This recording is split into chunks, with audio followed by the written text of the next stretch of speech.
dear colleagues and friends, I give the floor to Her Excellency Ms. Nikki Haley, Permanent Representative of the United States and member of the President Trump's cabinet. Thank you for convening this meeting today. I would also like to thank the Secretary General for his briefing and for his leadership in working to find enduring solutions to increasingly complex problems. It is fitting that Kazakhstan has called this important meeting. One of Kazakhstan's earliest decisions as an independent nation remains one of the most important moments in the history of non-proliferation.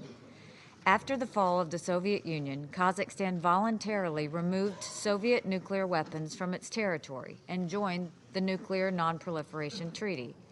By rejecting nuclear weapons, President Nazarbayev set an example for the rest of the world.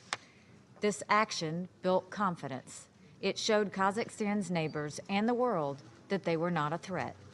It was a vote of confidence in the Nuclear Non-Proliferation Treaty, which remains the cornerstone of the global nuclear non-proliferation effort.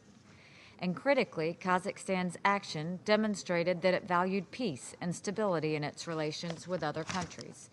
It was an unmistakable, concrete expression of Kazakhstan's willingness and readiness to be a responsible member of the community of nations. The United States continues to lead in efforts to stop the spread of nuclear weapons. We play a leading role ensuring the full implementation of UN Security Council Resolution 1540, a landmark agreement that this Council unanimously adopted in 2004. Together with our partners, we are working to assist states and international organizations in their efforts to prevent non-state actors from developing and acquiring nuclear, chemical, or biological weapons and their delivery systems. But the reality is that today's security environment is more challenging than in the past. An essential element of further nuclear disarmament is successfully addressing these fundamental security challenges. The regimes that most threaten the world today with weapons of mass destruction are also the source of different kinds of security challenges. They deny human rights and fundamental freedoms to their people. They promote regional instability. They aid terrorists and militant groups. They promote conflict that eventually spills over its borders. There is no greater threat to the international nuclear non-proliferation regime than that posed by North Korea. North Korea continues its reckless pursuit of nuclear weapons in defiance of repeated resolutions by this Council. It continues to pursue nuclear weapons while its people starve and to threaten other nations while intimidating its own citizens. The example that Kazakhstan set and the efforts of so many others to curb the spread of nuclear weapons will begin to unravel if this Council cannot rise to the challenge. We call on all member states to fulfill their obligations and fully implement all UN Security Council resolutions on North Korea. We will continue to work with our partners on the Security Council in pursuit of a peaceful, diplomatic solution to this crisis. But let me say it one more time. The United States remains fully committed to defending itself and its allies if necessary. The actions of the Iranian regime are another example. The regime in Tehran is the leading cause of instability in an unstable part of the world. It supports terrorists, proxy militants, and murderers like Bashar al-Assad. It provides ballistic missiles in violation of UN arms embargoes. It proxies launch them at civilian targets, as we saw when Houthi militias in Yemen fired an Iranian-supplied missile at an airport in Riyadh. And when the Iranian people protest their money being diverted to terrorists, the regime arrests them and kills them. It silences their voices and lies about their motivations.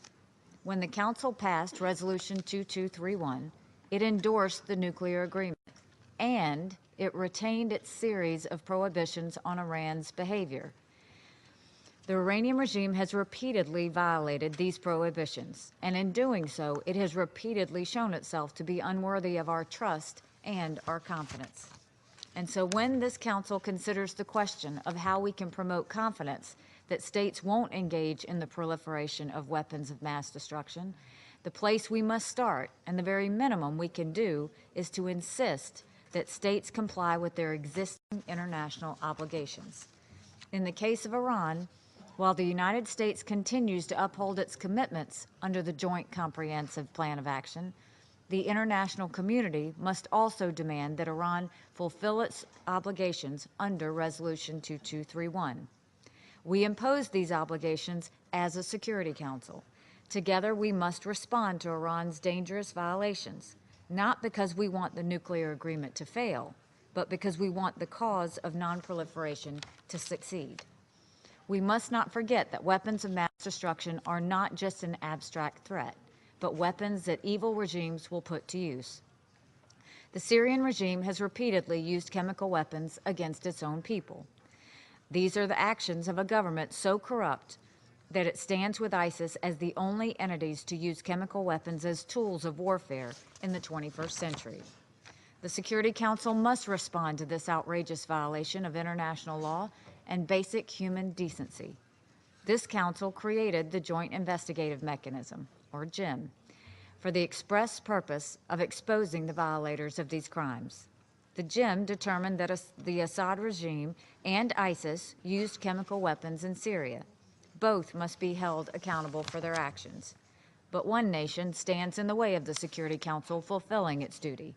That nation is Russia. It was Russia that vetoed 3 council resolutions that would have renewed the Joint Investigative Mechanism. It is Russia that has gone to great lengths at the Organization for the Prohibition of Chemical Weapons in The Hague to prevent the Assad regime from being held accountable for its actions. If the Russian government is serious about nonproliferation of weapons of mass destruction, it will convince its client, Assad, that he must eliminate his chemical weapons and cooperate fully with the OPCW and the United Nations. The Security Council tackles some of the greatest challenges to international peace and security daily. None are greater than the proliferation of nuclear, biological, and chemical weapons. The United States works hard to ensure the non-proliferation of these deadly weapons. We encourage the creation of a security environment that benefits non-proliferation, and we believe all nations have a moral responsibility to join in the creation of such an environment. Thank you. I thank Your Excellency.